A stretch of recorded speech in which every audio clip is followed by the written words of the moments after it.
नमस्कार, आप देख रहे हैं केबीसी न्यूज़। देखिए, हम सेकुलर का जीतन राम मांझी की पार्टी है, उसे आज 10 साल उसने पूरा किया है। आज 10वां स्थापना दिवस था और इस अवसर पर तमाम कार्यकर्ताओं के, पूरे बिहार के कार्यकर्ताओं को बुलाया था, उनको संबोधित किया। तो देखिए, मंत्री संतोष सुमन ने जो बात कही है और उन्होंने कहा, जब पूछा गया उनसे कि जो चुनावी रणनीति है वो कैसी होगी, सबसे पहले तो उन्होंने ये बताया कि यहाँ 10वां साल का सफ़र हमने तय किया है और इसमें कार्यकर्ताओं की बहुत बड़ी योगदान रही है। और जहाँ तक बात है चुनाव की, तो चुनाव हमें एनडीए में मजबूत है हमारा और उसके साथ ही हम काम करेंगे। पहले सुनिए कि मंत्री संतोष सुमन क्या कुछ कह रहे हैं। अपना दिवस मनाया गया, क्या कुछ कहेंगे आप? देखिए, आप सबको सर्वप्रथम बहुत धन्यवाद कि आप आज हम लोग के पार्टी के स्थापना दिवस पर उपस्थित हुए हैं।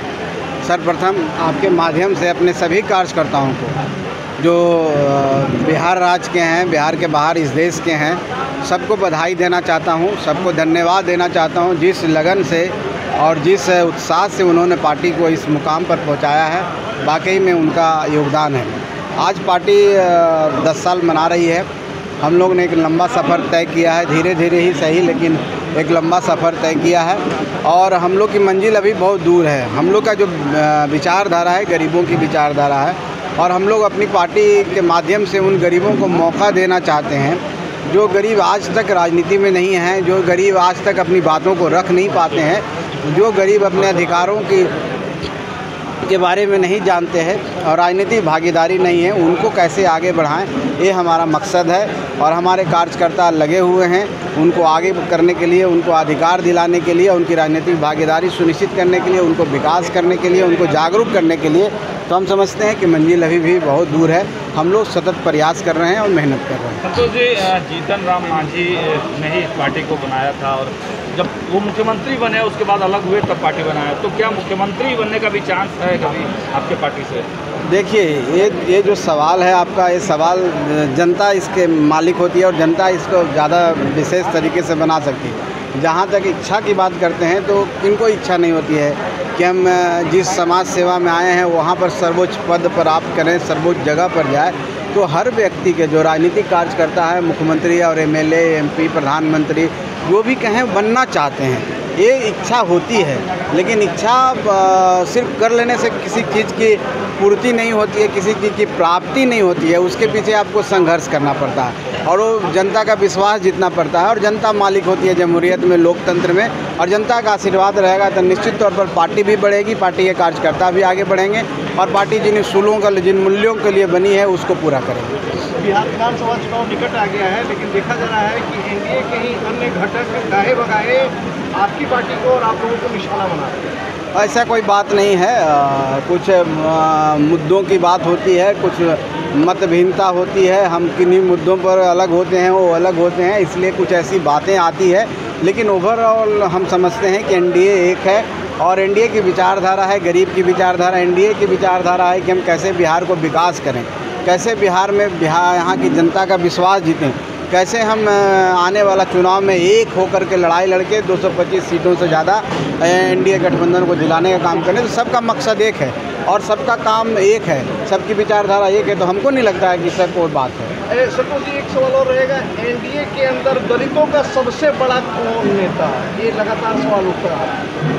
अब देखिए, ये मेरे पास से ऐसे कोई आकलन नहीं है, इसका कोई इंडिकेटर भी नहीं है कि हम कह देंगे कौन बड़ा नेता है। ये जनता मालिक है, तय करेगी कौन बड़ा है कौन छोटा है। इन विवादों में हमें नहीं पड़ना है, हम सबको एक होकर काम करना है। क्योंकि आजकल यही देखा गया, आज नहीं सदियों से देखा गया है, डिवाइड एंड रूल। हम अगर अनुसूचित जाति में हैं, दलित में हैं, सब मिलकर के हम 20% से ज़्यादा हैं, अगर अलग अलग हो जाएंगे तो हमारी क्षमता कम हो जाएगी। हम सबसे यही आग्रह करते हैं कि पूरे सब दलित कम से कम एक होकर के एक साथ रहिए, एक फोरम पर रहिए। निश्चित तौर पर आपकी ताकत को लोग पहचानेगा और आपको उचित स्थान मिलेगा जिसके आप हकदार। बिहार में दलित सीएम की मांग करेंगे? अब देखिए, दलित सीएम रहे हैं आदरणीय जीतन राम मांझी, पहले भी रहे हैं। अभी जो 25 की बात जहाँ तक है, हम लोग के सीएम के रूप में हम लोग ने घोषणा कर दिया है सब ने सब मिल करके माननीय मुख्यमंत्री जो हमारे हैं आदरणीय नीतीश कुमार जी, अभी वैकेंसी बिहार में नहीं है। आने वाला समय जो भविष्य का है, भविष्य तो अंधकार में है, अभी भविष्य को हम लोग देखे नहीं हैं, तो हम समझते हैं कि कोशिश सबकी रहती है। हम भी चाहेंगे कि समाज के सबसे पीछे व्यक्ति, जिसको हम दलित कहते हैं, अति पिछड़ा कहते हैं, उनको मौका मिलना चाहिए। और अभी तो 2025 से 30 तक हमारे माननीय मुख्यमंत्री जी मुख्यमंत्री रहेंगे। एनडीए की बैठक में जिस तरह से विजय सिन्हा और अशोक चौधरी के बीच में कुछ में देखने को मिल रहा है, क्या लगता है एनडीए में सब ऑल इज वेल है?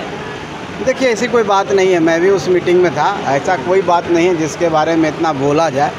कुछ बातें उठी है, किसी बात को लेकर के बोला गया है कि सही फोरम नहीं है इस तरह की बात करने का। बाकी ऐसी कोई बात नहीं थी, तू मैं का छोटी सी बात थी, वो ख़त्म हो चुका है। मटन पार्टी को लेकर क्या कहेंगे? एनडीए तो मटन पार्टी कर रही है सावन मास में। देखिए, ये सब बातों का जवाब देना मैं बेहतर नहीं समझता हूँ, ये सब कोई मायने नहीं रखता। अच्छा, एक अंतरिक्ष वाले तेज प्रताप के सपनों में आप लोग आ रहे हैं और पार्टी ज्वाइन करने की बात कर रहे हैं। तेज प्रताप जी भाई संत हैं। तेज प्रताप जी कभी ब्रह्मा बन जाते हैं, कभी महेश बन जाते हैं, कभी शंकर विष्णु जो भी आप कहें, कभी मुरलीधर मुरली वाले बन जाते हैं। तो वो अब उनकी बात को क्या कहें, कभी कोई और नज़र आ गए थे, तो ऐसी है, वो करते रहते हैं। उनकी बातों को हम लोग बहुत ज़्यादा बुला रहे हैं उनको आप लोग। अब देखिए, एनडीए में जो भी आएगा उसका स्वागत है, और हमारे पास तो ऐसा कोई उनका प्रपोजल नहीं है। अब उनके सपने में कौन दिखा और कहाँ जाना चाहते हैं वो बेहतर बता सकते हैं। तो आपने सुना जिस हिसाब से वो बता रहे थे कि इस बार का जो चुनाव है वो एनडीए के साथ रहेंगे और नीतीश कुमार के चेहरे पर ही काम होगा। जो सभी दल, एनडीए के सभी दल जो बातें कहते हैं वही बातें संतोष सुमन ने भी कहा। ये बात अब चुनाव के बाद पता चलेगा कि नीतीश कुमार के चेहरा पर तो पूरी चुनाव हुई है, अब उसके बाद नीतीश कुमार का क्या होगा ये अभी कोई खुल नहीं रहा है। लेकिन साथ ही जब बात हुई कि दलितों का नेता कौन, जब पूछा गया तो उस पर चुप्पी साधते हुए उन्होंने मैनिपुलेट किया, डिप्लोमेटिक भाषा में कहा कि देखिए, दलितों का नेता हमारे यहाँ ऐसा कुछ नहीं है, हम सब मिल के काम करते हैं और दलितों के उत्थान के लिए हम काम करेंगे। हम सेकुलर एकजुट है और एकजुट रहेंगे एनडीए के साथ। अमलेश आनंद, केबीसी न्यूज़, पटना।